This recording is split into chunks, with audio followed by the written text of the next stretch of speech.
"You're really going to marry him? A farmer?" Clara's voice, a perfectly modulated instrument of judgment, sliced through the warm air of our family barbecue. Her eyes, sharp as a surgeon's scalpel, raked over Liam, then me, lingering on my simple sundress as if it were a declaration of poverty. Her lip curled just slightly. "My dear, you always did have such humble tastes, but this is a whole new level of settling. If you've ever had someone try to shrink your dreams into a tiny, dusty box, then you know this feeling, that burning mix of indignation and a fierce, quiet resolve. Stick around, and you'll hear how I found my own kind of wealth, the kind no one can mock." It was a Saturday afternoon, the smell of grilling burgers mingling with the scent of freshly cut grass, a setting that should have been idyllic. But with Clara, every family gathering was a stage, and I was always cast as the supporting character in her grand narrative. Clara, my older sister by 4 years,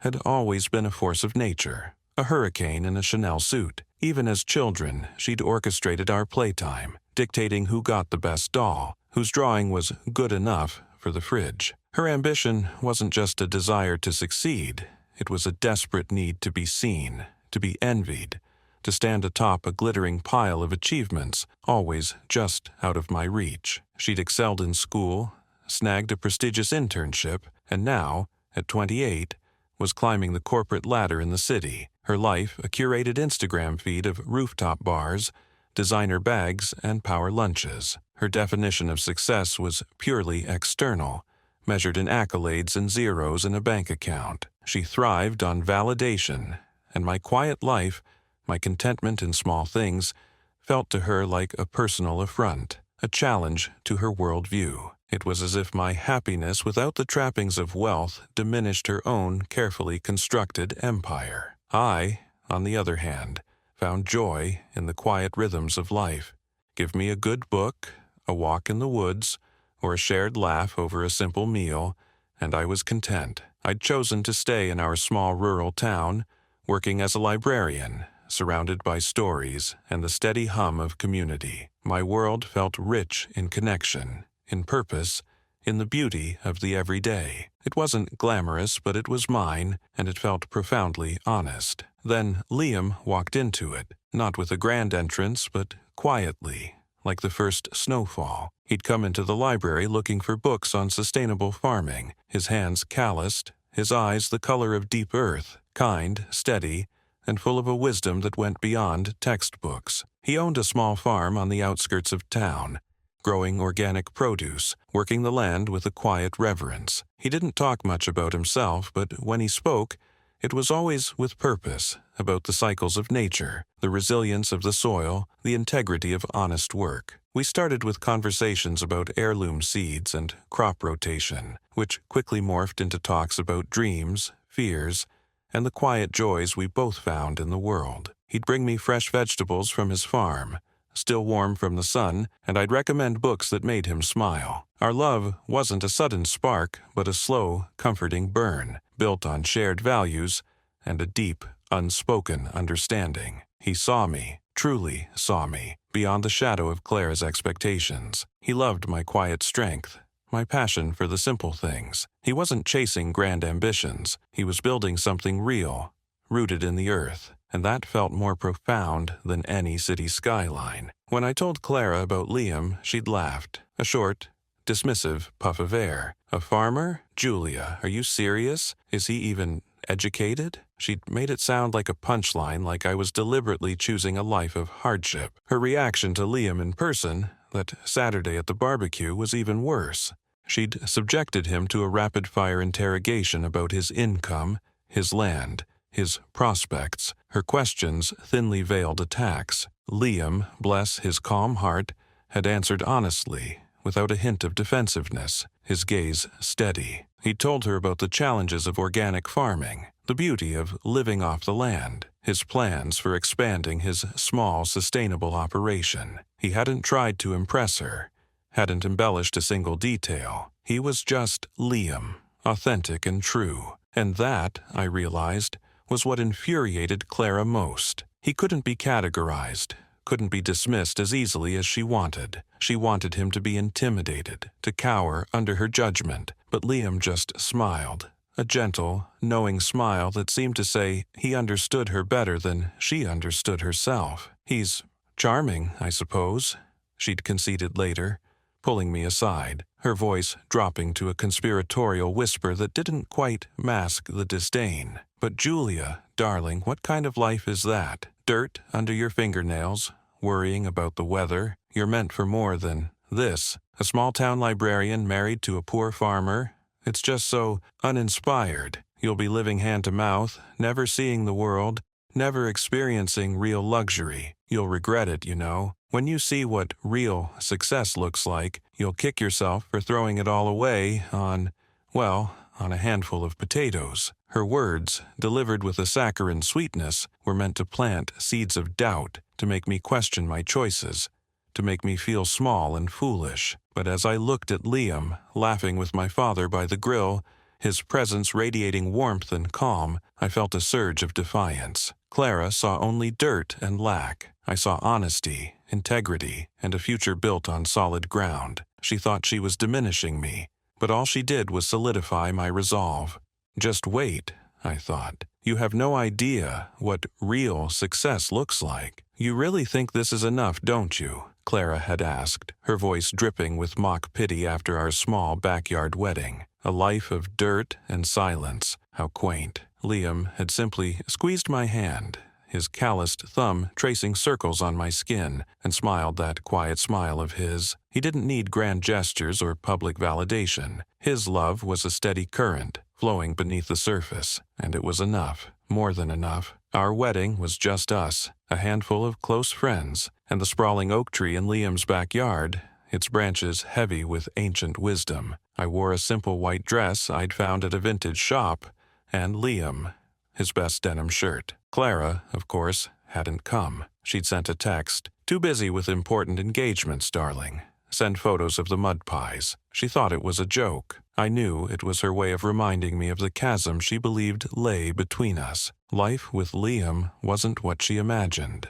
It wasn't dirt and silence. It was early mornings filled with the scent of pine and rich earth, the low hum of Liam's old tractor, and his quiet explanations of crop rotation and soil health. He wasn't just a farmer. He was a scholar of the land, his mind constantly turning over solutions, innovations. He spoke of sustainable practices, of future technologies for agriculture, of long-term visions that stretched far beyond the next harvest. I watched him work, saw the meticulous care he put into every seed, every row. His hands, though rough from labor, moved with precision. He built a new shed with his own hands last spring, the wood smelling of fresh-cut cedar, the structure standing straight and true, a testament to his quiet capability. When the pump on our well broke, he didn't call a repairman. He disappeared into the shed with tools and emerged hours later, triumphant, the water flowing clean and cold once more. Clara, meanwhile, was escalating her game.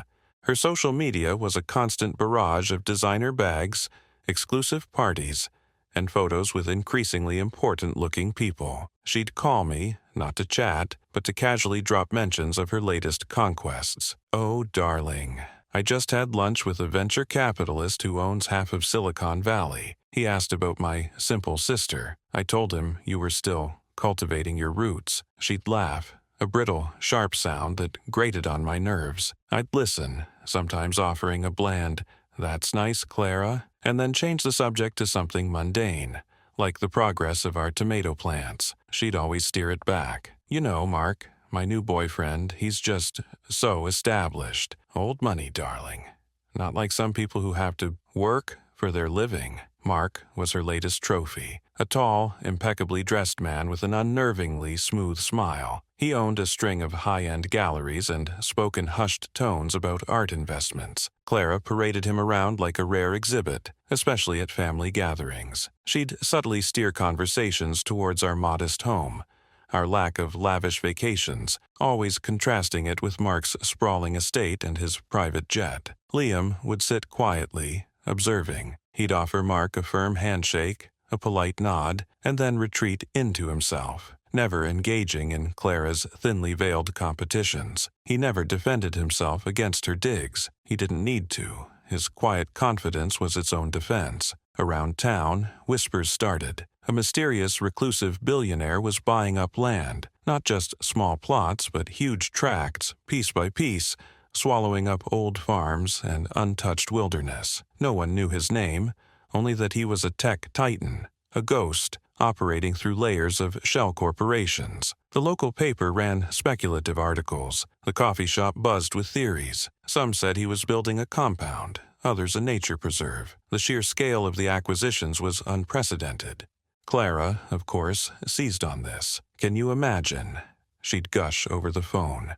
"A billionaire, right here. I simply must meet him. Mark knows people, you know. He could introduce me. What if he's single? Oh, what am I saying? I have Mark. But still, the connections. Think of the opportunities." She spoke of him like a mythical creature, a golden ticket she desperately needed to punch. She'd spend hours researching, trying to uncover his identity, his motives. "He's buying the old Peterson dairy farm. Can you believe it? That land is worth a fortune. Your Liam and his little patch of dirt look even sadder now, don't they?" Her obsession with this unknown billionaire became a running commentary, a new avenue for her to highlight her perceived superiority. She'd drop hints about her grand plans once she befriended him, how she'd leverage his influence, how her social standing would skyrocket even further. I'd listen, nodding faintly, then turn my attention back to my work, organizing Liam's seed inventory or tending our small vegetable garden. The simple, tangible acts of creation grounded me. One evening, as the sun dipped below the horizon, painting the sky in fiery hues, Liam and I sat on our porch swing. He had just finished explaining the intricacies of a new irrigation system he was designing for a neighboring farm. "It's all about efficiency, Julia," he'd said, his eyes alight with a quiet passion, doing more with less, respecting the earth. The very next day, Clara called, her voice practically vibrating with excitement. "Julia, darling, you'll never guess. Mark proposed, and it's going to be the event of the year. We're planning the most extravagant wedding this town has ever seen. Think chandeliers, a 10-piece orchestra, a guest list that reads like a who's who of society. We're looking at the old Blackwood estate. You know, the one with the 12 acres and the fountain? Mark says it's practically a castle." She paused, letting the information sink in. "Of course, you and Liam are invited.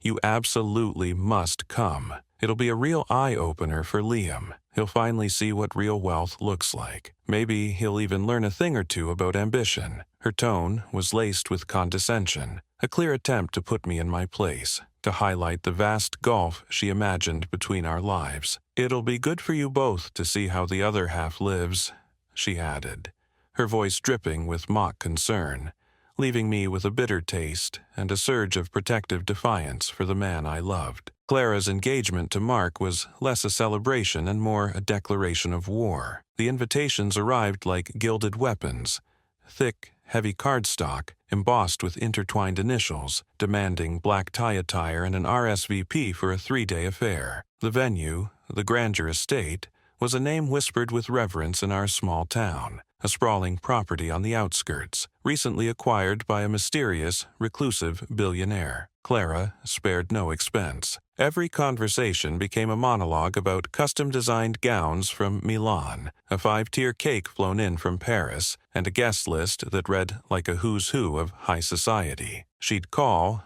not to chat, but to regale me with tales of floral arrangements costing more than our annual grocery bill or the Michelin star chef she'd flown in. Liam would listen, a faint, almost imperceptible smile playing on his lips, his eyes always finding mine, a silent anchor in her storm of ostentation. "Honestly, Julia," she'd sighed dramatically over coffee one morning, pushing a diamond-encrusted napkin ring across the table, "I just don't know how you manage. Such simplicity. Don't you ever dream of something more?" She glanced pointedly at my practical, unadorned wedding band. "It's not too late, you know. Mark has a cousin, a lovely, wealthy man, recently divorced. He could introduce you to a real life." I met her gaze. "I have a real life, Clara. a very good one. I sipped my coffee, the warmth a quiet comfort. Liam had been out in the field since dawn, the scent of rich earth clinging to his clothes when he returned. That was my real life. "Oh, darling," she purred. "You're so sweet, so naive. A little farm, a little house. It's quaint. But Mark's family, they own half the city. His father practically built the financial district. This wedding, it's not just a wedding. It's an event. It's a statement." She leaned forward conspiratorially. "And imagine, all of this on the very land that reclusive billionaire bought up. Wouldn't it be just divine to meet him? I hear he's incredibly private, but so powerful. I'm hoping to catch a glimpse, maybe even get an introduction. Mark knows people who know people." Her eyes glittered with a predatory ambition. "He's practically a ghost. No one knows what he looks like. But imagine, Julia, if I could impress him." She'd laugh, a high, tinkling sound that grated on my nerves. "Then you'd really have something to tell your little farmer." Liam and I attended the pre-wedding gatherings. Clara insisted, of course, seeing our presence as another prop in her grand tableau. At the rehearsal dinner, held in a cavernous ballroom at the Granger estate, Clara introduced Liam to Mark's elite circle with a barely concealed smirk. "And this is my sister Julia, and her husband Liam. He's in agriculture." Her tone made agriculture sound like a contagious disease. Liam, dressed in a borrowed suit that still hinted at his broad shoulders and strong hands, simply smiled, shook hands firmly, and offered a polite, "Pleasure to meet you." He didn't flinch, didn't stammer. His calm composure was my shield. I watched him, always so steady, so unfazed by the swirling superficiality around us. He moved through the crowd with an easy grace that defied his farmer label, observing, absorbing, saying little but missing nothing. Later, as we walked through the estate's manicured gardens, Liam paused by a towering oak. "Old growth," he murmured, running a hand over the rough bark. "Must have been here for centuries. The original owner really knew how to pick a spot." "It's beautiful," I agreed, shivering slightly in the evening chill. Clara had already made several comments about my sensible dress compared to the other women's designer gowns. Liam gestured expansively at the sprawling grounds. "You know, this estate, the way it's laid out, it's a masterclass in privacy. Hidden pathways, strategically placed trees, the rise and fall of the land protecting the main house. It's almost as if it was designed by someone who truly understands how to be unseen." He looked at me, a flicker of something unreadable in his eyes. "Or someone who needs to be unseen." I shrugged, pulling my shawl tighter. "Maybe the reclusive billionaire designed it that way. Clara certainly hopes so. She's practically salivating at the thought of meeting him." I laughed, dismissing his comment as an observation on the estate's design, typical of his interest in land and property. Liam just smiled, a quiet, knowing smile that I didn't fully understand at the time. "Come on," I said. "Clara will be looking for us to parade us around again." The morning of the wedding dawned, crisp and clear. The Granger estate shimmered under the late morning sun, a testament to Clara's relentless pursuit of perfection. Silk ribbons fluttered from ancient trees, thousands of roses bloomed in curated arrangements, and the air buzzed with the nervous energy of high expectations. I helped Clara with her veil, the delicate lace falling around her like a cloud. She looked stunning, every inch the triumphant bride. Her eyes, however, weren't filled with love, but with a fierce, almost desperate satisfaction. "Well, this is it, little sister," she said, turning from the mirror, her voice low, a silken whisper meant only for me. "The day I finally get everything I deserve." She adjusted a diamond bracelet on her wrist, the stones catching the light, blindingly bright. No more struggling, no more pretending, just pure, unadulterated success. She smiled, a predatory, victorious flash of white. "I hope you're taking notes. Maybe one day you'll understand what it truly means to arrive." She didn't wait for my response, turning to her bridesmaids, her moment of triumph complete. I stood there, watching her walk away, her back straight, her head held high, completely convinced she had won. The ceremony unfolded like a dream Clara had meticulously painted onto reality. Every detail screamed opulence. The string quartet played a classical piece as she glided down the aisle, a vision in white lace and diamonds, her smile wide,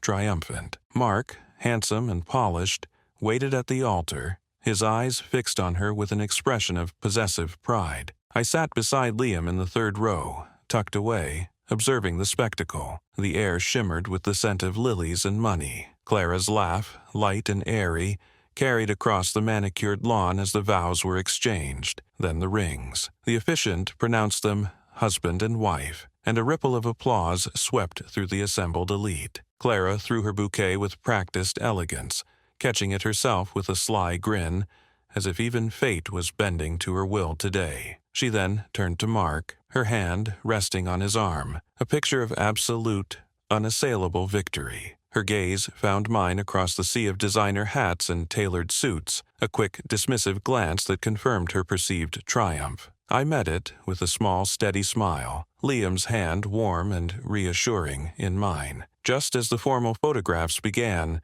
the gentle hum of conversation abruptly ceased. A low thrum vibrated through the ground, growing in intensity.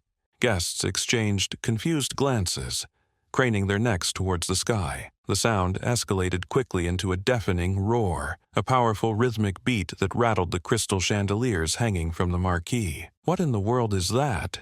someone muttered, their voice barely audible over the din. A collective gasp rose as a dark silhouette emerged from behind the distant tree line, growing larger, faster. It was a helicopter, sleek and black, cutting through the clear blue sky like an ominous predator. It wasn't merely passing over, it was descending, directly towards the sprawling lawn adjacent to the main reception tent, the very spot where champagne flutes were being passed. Panic rippled through the crowd. Some guests shrieked, clutching their elaborate hats, as the wind generated by the rotor blades whipped through the meticulously arranged floral displays, sending petals scattering like confetti. The sheer force of the downdraft flattened the pristine white tablecloths, sending delicate canapes tumbling. Clara, her face a mask of furious disbelief, pointed a trembling finger at the approaching craft. "What is the meaning of this? Stop them.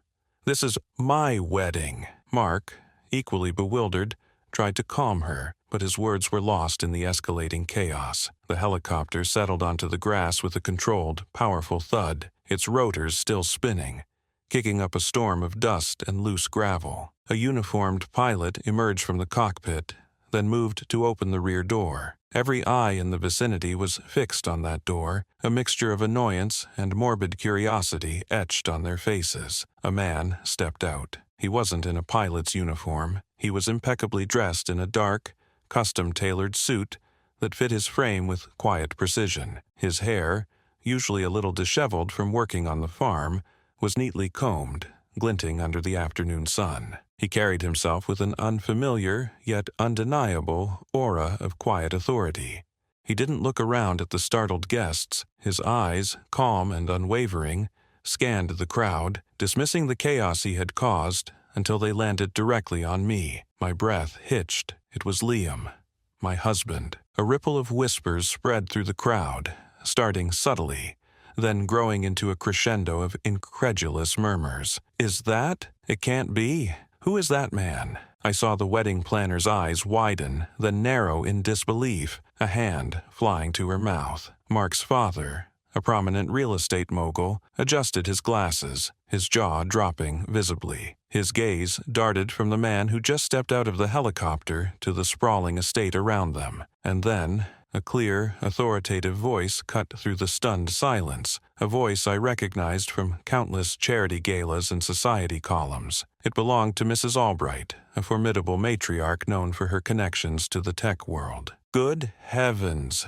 she exclaimed, her voice ringing with a mixture of shock and dawning recognition. "That's Liam Thorne, the reclusive tech genius, the one who's been buying up all the land." The words hung in the air, a hammer blow to the carefully constructed reality Clara had built. Liam Thorne. The name echoed, reverberated, settling into the stunned silence that followed Mrs. Albright's declaration. The reclusive billionaire, the man Clara had openly fantasized about meeting. about impressing, about leveraging for her own social climb, the man whose vast wealth she had so often used as a direct contrast to my poor farmer husband. He stood there, now, in the flesh, my husband Liam. Clara's face, moments ago radiant with triumph, contorted into a grotesque mask of confusion, then disbelief, and finally utter horror. Her eyes, wide and unblinking, darted from Liam to me, then back to Liam,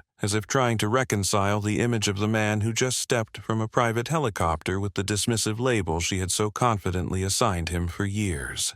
Her meticulously applied makeup seemed to crack under the strain. Her hand, which had been resting delicately on Mark's arm, clenched into a white-knuckled fist, her knuckles standing out starkly against the pristine white of her gown. She opened her mouth, but no sound emerged. Her entire body seemed to deflate, her shoulders slumping, her posture collapsing under the weight of the sudden public humiliation. All the carefully orchestrated grandeur of her wedding, all her years of striving for external validation, shattered in that single, shattering moment. Liam, meanwhile, walked with quiet purpose, his gaze still fixed on me. He didn't acknowledge the gasps, the whispers, the incredulous stares. He didn't gloat, didn't even crack a smile. His expression was calm, almost apologetic, as if the disruption was merely an unfortunate necessity. He moved past the bewildered guests, past the frozen wedding party,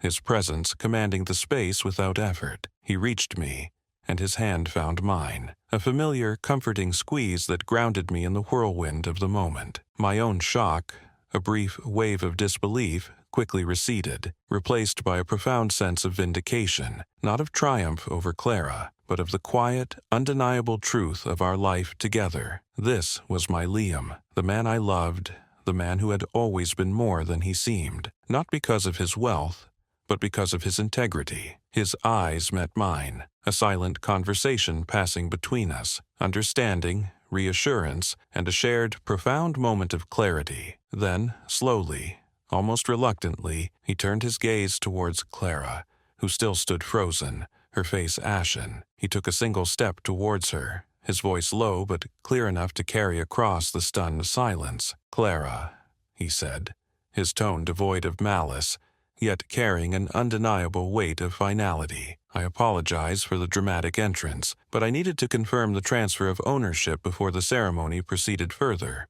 This estate, you see, it's now part of my private retreat. I closed on it this morning." He paused, his gaze sweeping across the opulent, now disheveled wedding scene. It seemed the most efficient way to take possession. Clara's jaw dropped. The last vestiges of her composure crumbled. The words hung in the air, heavier than the helicopter's fading roar. "I purchased this entire estate this morning." Clara's mouth opened and closed, her meticulously applied lipstick seeming to melt. Mark, her fiancé, looked from Liam to Clara, his face a mask of utter bewilderment, then a flicker of anger. He hadn't married into a social triumph. He'd walked into a public fiasco. Guests started murmuring, a low rumble turning into a tide of shocked whispers. Someone gasped.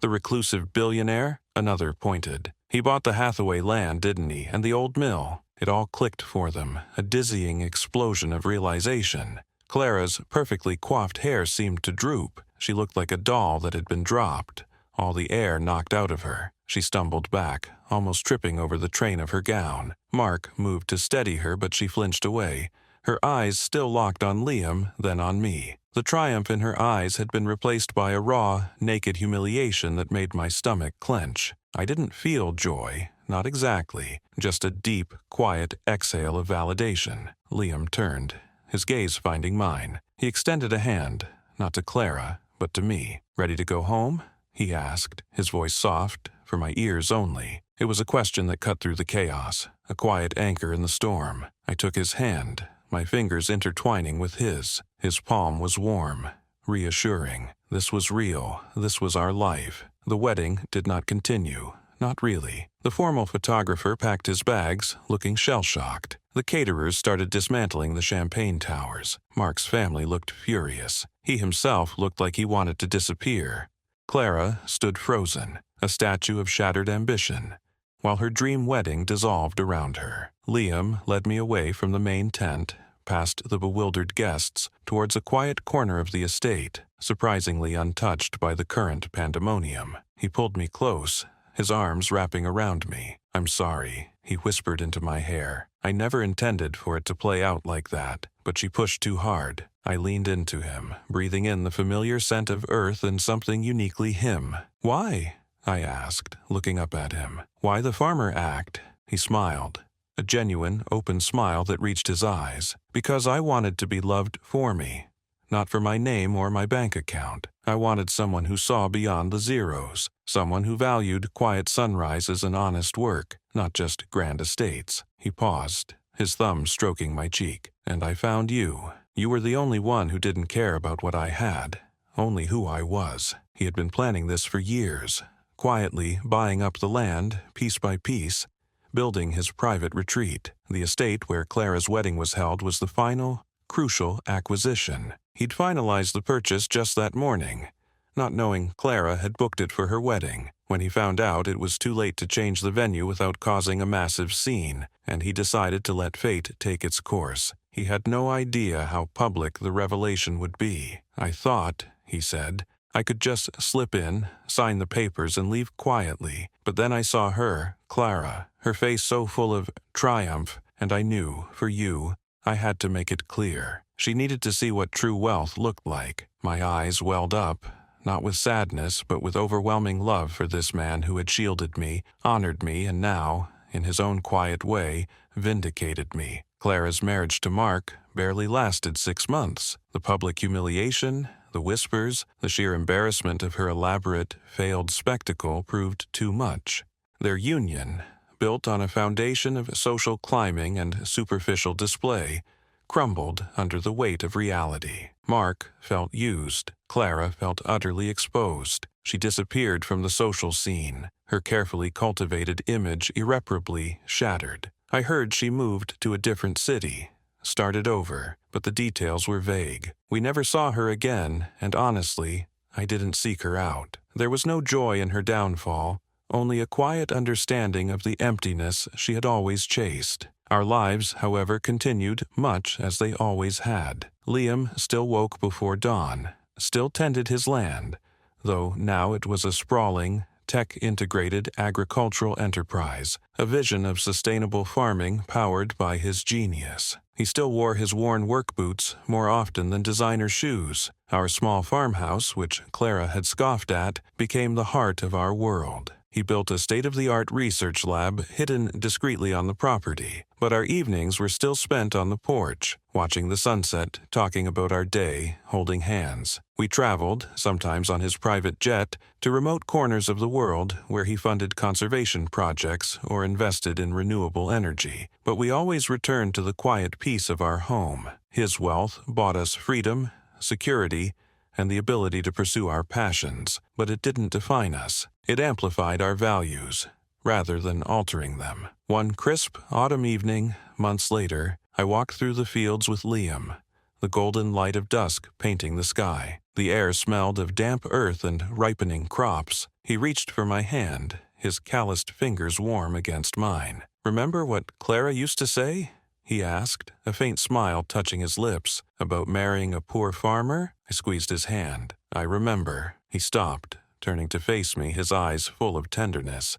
"She never understood, did she? That true wealth isn't in what you own, but in who you are and who you share it with." I nodded, my heart full. We stood there, surrounded by acres of land, a testament to his quiet ambition and our shared dreams. The world might see him as a billionaire, but to me, he was simply Liam, my husband, my home. The man who taught me that the richest life wasn't measured in diamonds or grand estates, but in the quiet, profound love that no one could ever buy or steal.